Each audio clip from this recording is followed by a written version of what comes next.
তিন মাসের মধ্যে দেশেই সিনোফার্মের টিকা উৎপাদন, চীনের সঙ্গে চুক্তি সই।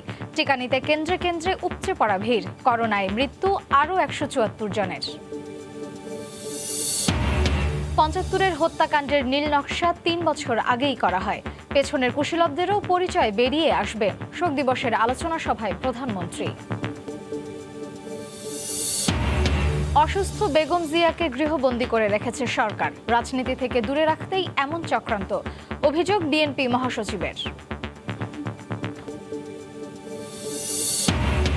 এবং শুল্ক কমিয়ে আজ থেকেই অবাধ চাল আমদানির সুযোগ। চাষিরা ক্ষতিগ্রস্ত হবে, দাবি কৃষক নেতার। তবে মন্ত্রী বলছেন দাম কমাতে বাধ্য হবেন মজুতদাররা।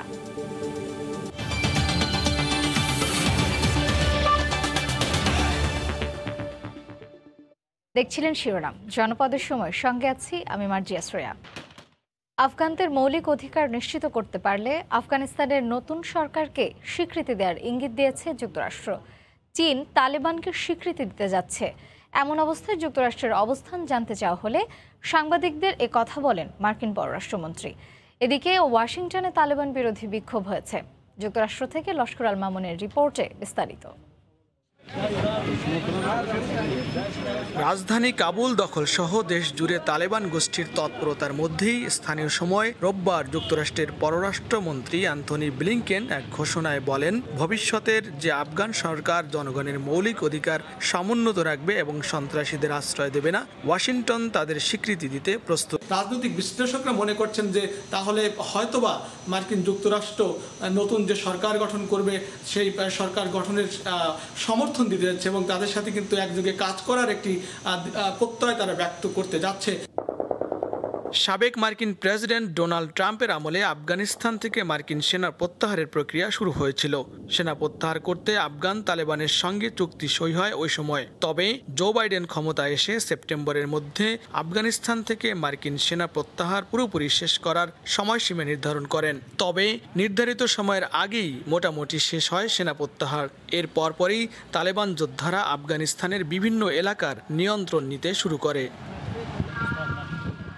এদিকে আফগানিস্তান থেকে যুক্তরাষ্ট্রের সেনা প্রত্যাহারের প্রতিবাদে হোয়াইট হাউসের সামনে বিক্ষোভ করেছে কয়েকশো মানুষ। আফগানিস্তানে চলমান সহিংস পরিস্থিতির জন্য বাইডেন প্রশাসনকে দায়ী করেন বিক্ষোভকারীরা।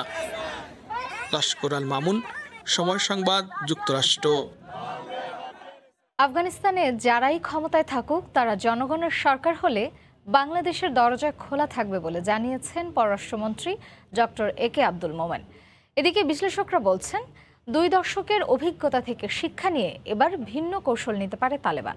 বাংলাদেশের কোনো গোষ্ঠী যেন এর ফায়দা লুটতে না পারে সে বিষয়ে সরকারকে সজাগ থাকারও পরামর্শ তাদের। তাজওয়ার মাহমুদের রিপোর্টে বিস্তারিত। আমরা দেখছি যে তারা কাতারে বসে নিয়মিত নেগোসিয়েশনে বসছে, তারা মস্কোতে নেগোসিয়েশন করছে, তারা চায়নাতে তিয়ানজিনে নেগোসিয়েশন করেছে, এমনকি ইরানের সাথেও নেগোসিয়েশন করেছে। বাংলাদেশের যারা যে জঙ্গি সংগঠনগুলো আছে তাদের উৎসেও আমরা দেখেছি 92 বা 90-এর দশকে তারা সবাই তালেবান ফেরত জঙ্গি ছিল। তো স্বভাবতই তাদের সাথে যে সম্পৃক্ততা বা তাদের যে পরিচয় সংযোগ সেটি গুরুত্বপূর্ণ। ওই অঞ্চল থেকে যারা পৃষ্ঠপোষকতা করবে সেটিকে বন্ধ করতে হবে। এদিকে পররাষ্ট্রমন্ত্রী বলছেন, আফগানিস্তানে যারাই ক্ষমতায় আসুক তাদের প্রতি সে দেশের জনগণের সমর্থন থাকলে বাংলাদেশের দরজা সবসময় খোলা। সেখানে আটকে পড়া বাংলাদেশিদের ফিরিয়ে আনার প্রক্রিয়া চলছে বলে জানিয়েছেন পররাষ্ট্র প্রতিমন্ত্রী।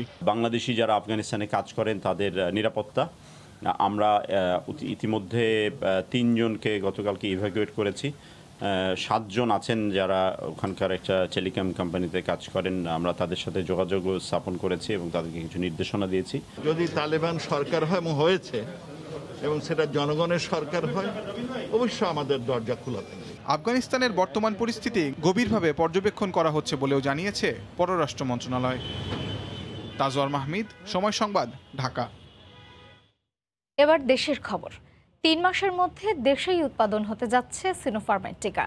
মাসে উৎপাদন হবে 4 কোটি ডোজ। বিকেলে রাজধানীতে সই হয় বাংলাদেশ ও চীনের সমঝোতা চুক্তি। তবে এখনও নির্ধারণ হয়নি দেশে উৎপাদিত সিনোফার্মের টিকার দাম।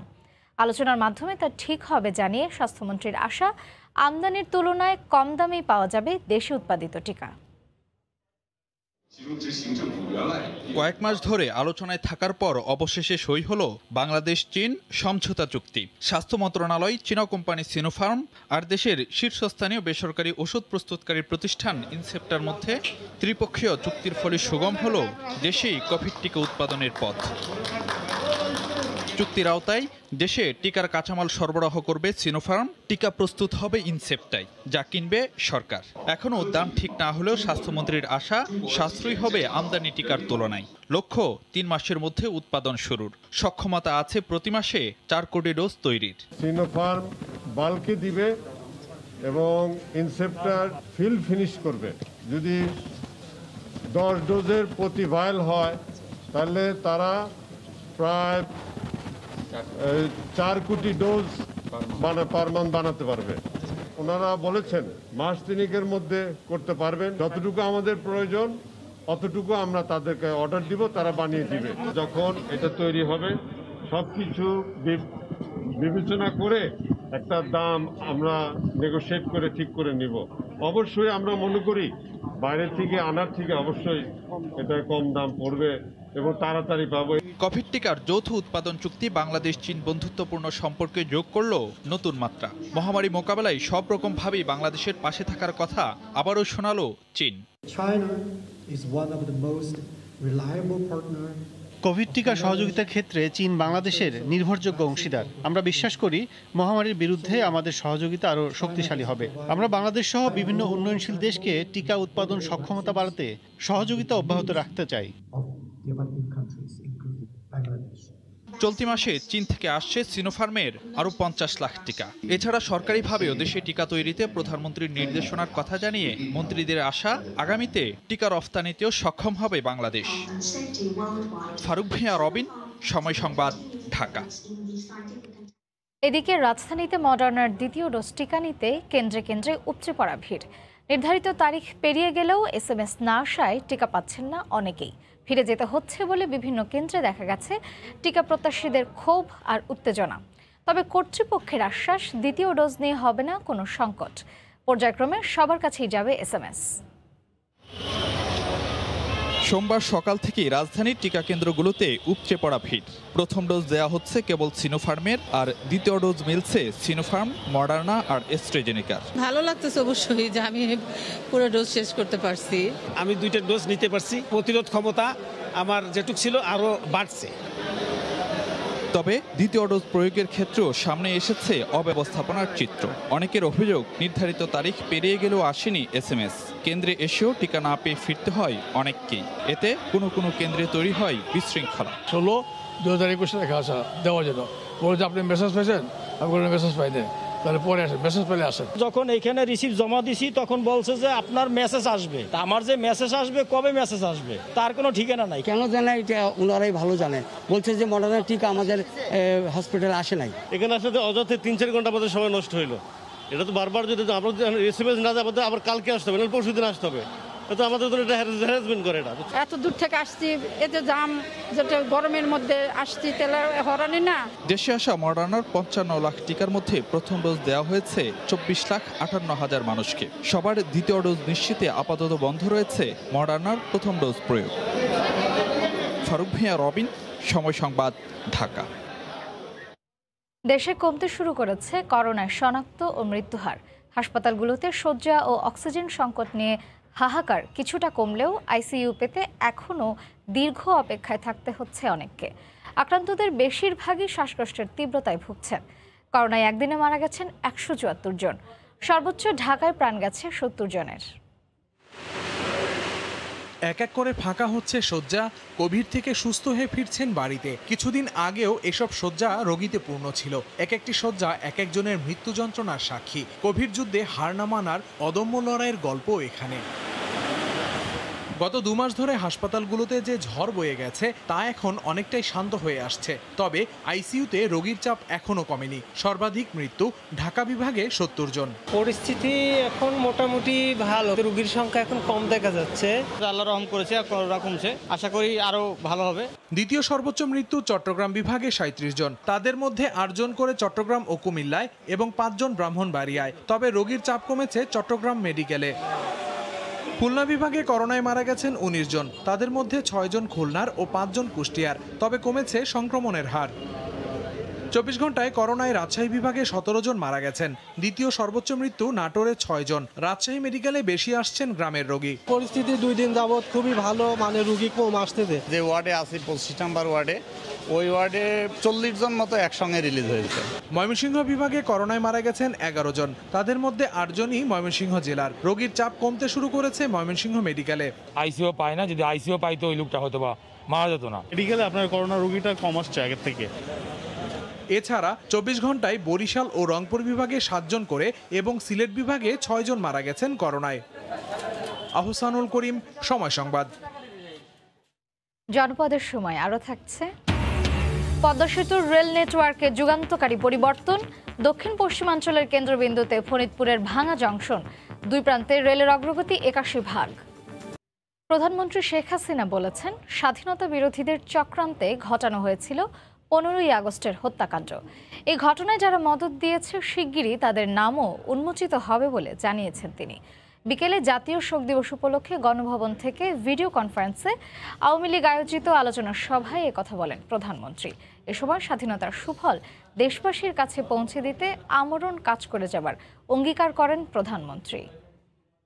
৭২ সালের 10ই জানুয়ারি তিনি এসেছেন, কিন্তু সেই ৭২ সাল থেকেই কিন্তু ষড়যন্ত্র শুরু।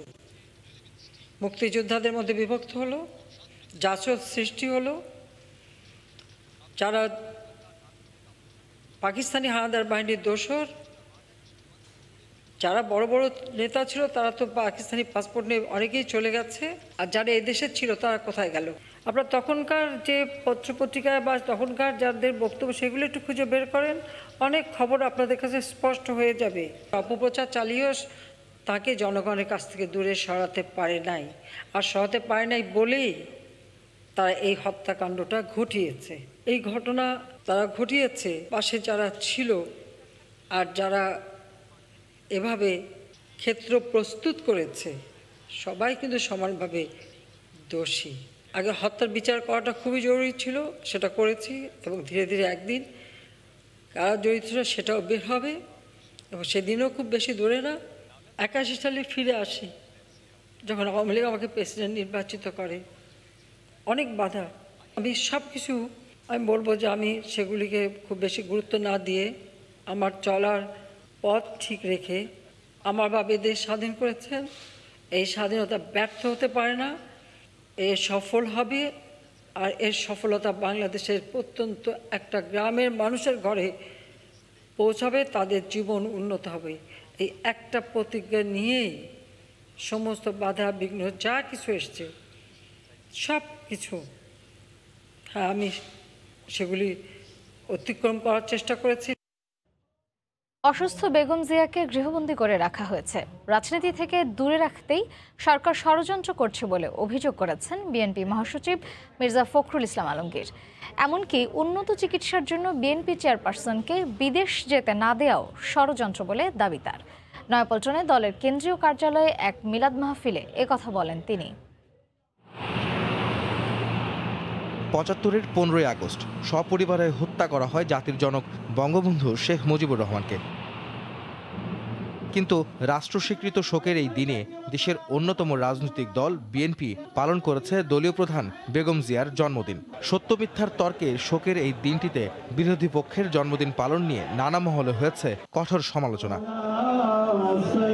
২০১৬ সাল থেকে সেই জন্মদিন পালন থেকে সরে আসে বিএনপি। ইতিবাচক রাজনীতির ধারায় ওদিন নয়, বরং তার পরদিন মিলাদ মাহফিলের মধ্যেই পালিত হচ্ছে বেগম জিয়ার জন্মবার্ষিকী। সোমবার সকালে নয়াপল্টনে বিএনপি আয়োজিত মিলাদ মাহফিলে প্রধান অতিথির বক্তব্যে মির্জা ফখরুল দাবি করেন, অসুস্থ বেগম জিয়াকে রাজনীতি থেকে দূরে রাখতেই চক্রান্ত করে অন্তরীণ করে রেখেছে সরকার। করোনা আক্রান্ত হয়ে অত্যন্ত গুরুতর অসুস্থ হয়ে পড়েছিলেন। সেই সময়ে তার পরিবারের পক্ষ থেকে সরকারের কাছে বলা হয়েছিল যে তাকে উন্নত চিকিৎসার জন্য বিদেশে যেতে যাওয়ার, সেটাও সরকার তাকে যেতে দেননি। তার উদ্দেশ্যই হচ্ছে তিনি যেন রাজনীতিতে সক্রিয় হতে না পারেন, সেই জন্য সেই ষড়যন্ত্র, সেই চক্রান্ত তারা করছে। আর বঙ্গবন্ধু হত্যাকারীদের কাছ থেকে সুবিধা নেওয়া অনেকেই বর্তমান সরকারের সুবিধাভোগী বলেও মন্তব্য করেন ফখরুল। 15ই আগস্টের হত্যাকাণ্ড পরে কারা ক্ষমতা এসেছিল এবং সেই সময়কার যারা কুশীলব ছিলেন তাদেরকে প্রত্যেককেই তারা এখন আপনার অত্যন্ত মর্যাদার সঙ্গে তাদের সরকারে অবস্থান দিয়েছেন। করোনা মোকাবেলা সহ সকল ক্ষেত্রে আওয়ামী লীগ সরকার ব্যর্থ হয়েছে মন্তব্য করে দলীয় নেতাকর্মীদের ঐক্যবদ্ধ হয়ে ক্ষমতাসীনদের বিরুদ্ধে আন্দোলনের প্রস্তুতি নিতে আহ্বান জানান বিএনপি মহাসচিব আহমেদ সালেহীন, সময় সংবাদ, ঢাকা। শুল্ক কমিয়ে আজ থেকেই অবাধ চাল আমদানির সুযোগ দিয়েছে সরকার। চালের বাজারের অস্থিরতার সামাল দিতেই এর সিদ্ধান্ত বলে জানিয়েছেন খাদ্যমন্ত্রী সাধন চন্দ্র মজুমদার। এতে মজুতদাররা চালের দাম কমাতে বাধ্য হবেন বলে আশা করছেন মন্ত্রী। তবে কৃষক নেতারা বলছেন চাল আমদানিতে ক্ষতিগ্রস্ত হবেন কৃষক। খাদ্যে স্বয়ংসম্পূর্ণ বাংলাদেশ, ফসলের মাঠে তবু কৃষকের হাসি নেই। ধানের দাম না পেয়ে কৃষকরা চিংড়ি ঘের সবজি ফল চাষের দিকে ঝুঁকছিলেন। এ কথা মাথায় রেখেই চাল আমদানিকে অনুৎসাহিত করতে সরকার ৬২.৫% শুল্ক আরোপ করার সিদ্ধান্ত নেয়। তবে মধ্যস্বত্বভোগীদের কারসাজিতে আবার অস্থির চালের বাজার। সরকারি হিসেবে ১৪ লাখ মেট্রিক টন চাল মজুদ থাকলেও চালকল মালিক, ফরিয়া, আড়তদার আর ব্যবসায়ীদের কারণে লাফিয়ে বাড়ছে চালের দাম। এ অবস্থায় শুল্ক হার ২৫% নামিয়ে আনার পাশাপাশি সোমবার থেকে বেসরকারি পর্যায়ে চাল আমদানির অনুমতি দিয়েছে সরকার। ফলে আশা করা হচ্ছে কমে আসবে দাম। মজুদ রেখে যাতে দাম বাড়াতে না পারে সেই জন্য তাদেরকে ডিমোরালাইজ করার জন্য আমরা বেসরকারিভাবে আমদানির জন্য আমরা অলরেডি মাননীয় প্রধানমন্ত্রীর কাছে লিখেছিলাম, উনি অনুমোদন দিয়েছেন। আমদানির চাউল কিছুটা এসে ঢুকলেও তখন এই প্রভাবটা পড়বে এবং যারা ধান বা চাউল মজুদ করে রেখেছে তারা মনে করবে যে না, চাউল যখন আমদানি হচ্ছে আমাদের আর উপায় নেই, দাম আর বাড়বে না, তখন কিন্তু তারা বাজারে ছাড়তে শুরু করবে। যারা চাল মজুত করে দাম বাড়াচ্ছেন, গোয়েন্দা সংস্থার মাধ্যমে তাদের ব্যাপারে তথ্য সংগ্রহ করা হচ্ছে। এ অবস্থায় বেসরকারি পর্যায়ে চাল আমদানি হলে দাম কমাতে বাধ্য হবেন মজুতদাররা। এই সিদ্ধান্তের ব্যাপারে তাই মিশ্র মত তাদের। সরকার এই আমদানির সিদ্ধান্ত নেওয়াতে ধানের বাজারও নিম্নমুখী, চালের বাজারও নিম্নমুখী। এই দামের প্রভাব পড়বে, কৃষকরা তাদের ধানের ন্যায্য দাম থেকে, লাভজনক দাম থেকে বঞ্চিত হবে। বেসরকারি পর্যায়ে আমদানির অনুমতি দেওয়া হলেও সে চাল দেশে এসে পৌঁছাতে ২ থেকে ৩ সপ্তাহ সময় লাগবে। ইহসান জুয়েল, সময় সংবাদ, ঢাকা। পদ্মা সেতু ঘিরে রেল নেটওয়ার্কে আসছে যুগান্তকারী পরিবর্তন। দক্ষিণ পশ্চিমাঞ্চলের কেন্দ্রবিন্দু হতে যাচ্ছে ফরিদপুরের ভাঙা জংশন। সেতুর ২ প্রান্তে ভাঙা থেকে মাওয়া পর্যন্ত অংশে রেলের অগ্রগতি ৮১%। ভাঙা ঘুরে এসে বিস্তারিত জানাচ্ছেন নাসিরউদ্দিন উজ্জ্বল। ক্যামেরায় ছিলেন আবু সাইদ। পদ্মা সেতুর ২ প্রান্ত ভাঙা থেকে মাওয়া পর্যন্ত ৪৩ কিলোমিটার রেল অবকাঠামো নির্মাণ চূড়ান্ত পর্যায়ে। কঠোর বিধিনিষেধেও চলছে রেল লাইন স্থাপনের বিশাল কর্মযজ্ঞ। পদ্মা সেতুর সড়ক পথের সাথেই রেলপথ সচল করতে কাজে এখন বিশেষ গতি। পাশাপাশি ভাঙায় বিশ্বমানের রেল জংশন তৈরির কাজও পুরোদমে এগিয়ে চলছে। সয়েল ইনভেস্টিগেশনের উপরে বেসিস করে এই রেল লাইনের প্রথমে ডিজাইন করা হয়েছে। দক্ষিণ অঞ্চলের লোক ট্রেনে ওইটা ঢাকা যাইতে পারবে, রাজশাহী যাওয়া যাবে, বিভিন্ন জায়গায় যাওয়া যাবে। পুরো এলাকার চেহারা বদলে গেছে। ভাঙা এখন ভাঙা নাই, ভাঙা এখন পরিবর্তন হয়ে গেছে। সেতুর ২ প্রান্তে ভাঙা থেকে মাওয়া পর্যন্ত অংশে রেলের অগ্রগতি ৮১%। প্রকল্প ব্যবস্থাপক বলছেন পদ্মা সেতুর সাথেই এই অংশে রেল সচল করতে কাজ চলছে বিশেষ গতিতে। আর পদ্মা সেতু ঘিরে আধুনিক রেল নেটওয়ার্কের অন্যতম কেন্দ্র হচ্ছে ভাঙা রেল জংশন। হিউজ ভলিউমের যে একটা কাজ এখানে আমরা মোটামুটি একটা শেষ পর্যায়ে নিয়ে আসছি। আমাদের স্টেশনটা আমাদের ঠিক আরও সামনে স্টেশনটা আছে, স্টেশন এরিয়াটা, তো এটার কাজটা আমরা আগে নিয়ে আসছি। আমরা আশা করি স্টেশন বিল্ডিংয়ের কাজগুলো আমরা কিছুদিন পরে শুরু করতে পারবো। ঢাকা থেকে যশোর পর্যন্ত ১৭২ কিলোমিটারের রাজধানী থেকে মাওয়া সহ বাকি অংশের রেল লাইন সম্পন্ন হবে ২০২৪ সালের মধ্যে। উত্তরে রাজবাড়ী, ফরিদপুর আর দক্ষিণে বরিশাল, পশ্চিমে যশোর, খুলনা আর পূর্ব দিকে রাজধানী ঢাকা পদ্মা সেতু হয়ে এই জংশনে রেলপথ মিলিত হবে। ফরিদপুরে ভাঙা থেকে নাসিরউদ্দিন উজ্জ্বল, সময় সংবাদ। বাংলাদেশ নিউজিল্যান্ড সিরিজের বায়ুবাবুল সহ সার্বিক পরিস্থিতি পর্যবেক্ষণে মঙ্গলবার বাংলাদেশে আসছে নিউজিল্যান্ডের প্রতিনিধি দল। অস্ট্রেলিয়ার তুলনায় কিছুটা নমনীয় হলেও স্বাস্থ্য সুরক্ষা নিয়ে বেশ সতর্ক কিউইরাও। এদিকে এই সিরিজের সব ম্যাচ অনুষ্ঠিত হবে বিকেল 4টায়। নিউজিল্যান্ডের দর্শকদের কথা মাথায় রেখেই এই সিরিজে ম্যাচ শুরুর সময় এগিয়ে আনা হয়েছে বলে জানিয়েছেন বিসিবির প্রধান নির্বাহী নিজামুদ্দিন চৌধুরী সুজন।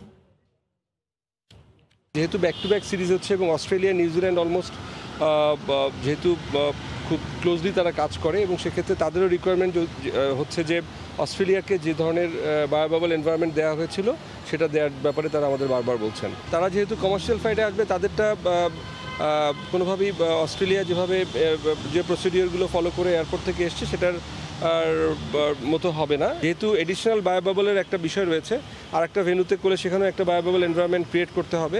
সো এই বিষয়গুলোকে তারা একটু ডিসকারেজ করছে। যেহেতু নিউজিল্যান্ডের সাথে আমাদের একটা টাইম ডিফারেন্স রয়েছে এবং নিউজিল্যান্ডের ভিউয়ারশিপের একটা ব্যাপার রয়েছে, সব কিছু বিবেচনা করে আমরা টিম ম্যানেজমেন্টের সাথে আলোচনা করেছি। আমরা সম্ভবত 4টার দিকে খেলা শুরু করার আমাদের পরিকল্পনা রয়েছে। জানিয়ে দিচ্ছি জনপদের সময়ের শিরোনামগুলো।